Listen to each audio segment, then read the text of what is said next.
You go back in history in the 1890s with the Klondike Gold Rush, that put Seattle on the map. Up to that point, even the railroad only went to Tacoma. So everything about Seattle started here and has grown out of this neighborhood. This was literally where Seattle started. This was the beginning of entrepreneurship. The old city of Seattle started right here, basically on Yesler Street. The town was built up, mostly wood frame structures. Then we had a great fire in late 1800s and the whole town burned down. It was rebuilt. Some of the structures are still here. Some of the brick masonry structures are still here. But there's a whole underground city here. For anyone who's never really been to Seattle, the first thing that you should always do is go to Pioneer Square. Pioneer Square is sort of the start of Seattle. There's a lot of things that makes Pioneer Square different from the other neighborhoods in Seattle, and I really think it's the human scale of the buildings. The architecture of them is particularly special. It's the largest collection of this type of architecture in the whole country. Amazingly, it's back in style. This is the kind of neighborhood that young people want to live in today. What makes Pioneer Square unique is it combines the old with the new.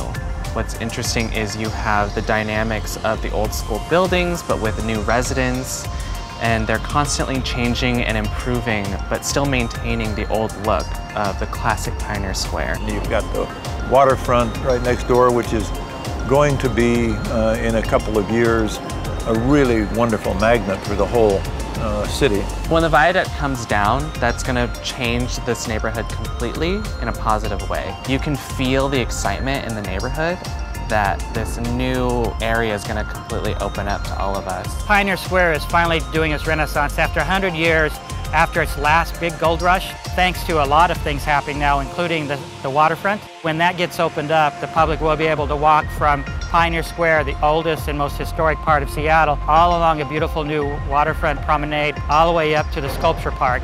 One thing Kevin Daniels truly understands better than anyone I've ever worked with is that these buildings have to go to work every day if they're going to be sustainable. Daniels Real Estate is planning a new condominium development. We're taking a historic contributing building in the district and we're going to convert it into 107 residential units for sale housing, which our neighborhood really needs. The list of reasons to move to this neighborhood is significant. First of all, we're the largest transit hub on the West Coast. The most exciting thing I think about Pioneer Square is every form of transportation is within a block of you. This part of the city is absolutely perfect for people who can live and work in this neighborhood. I have a car, but I don't even use it because I like to walk everywhere. If you're looking to utilize this city and you want to go to the shows, you want to go to the opera, you want to go to the symphony, you want to go to the restaurants, you want to have access to all of the other neighborhoods in Seattle, you're right here in the heart of the city. It's perfect. I think what's attractive about Pioneer Square is that you're in a neighborhood that's right at the cusp of doing something special, and you can be part of that. We need creative types, we need retail, we want you to be part of our community. Kevin believed in this neighborhood before a lot of other people did. He is the only developer looking at housing for sale. And he flat out stated it's because it's what the neighborhood needs. We need more home ownership, we need people who are here for the long haul and are going to roll up their sleeves and help us make this the best neighborhood it can be.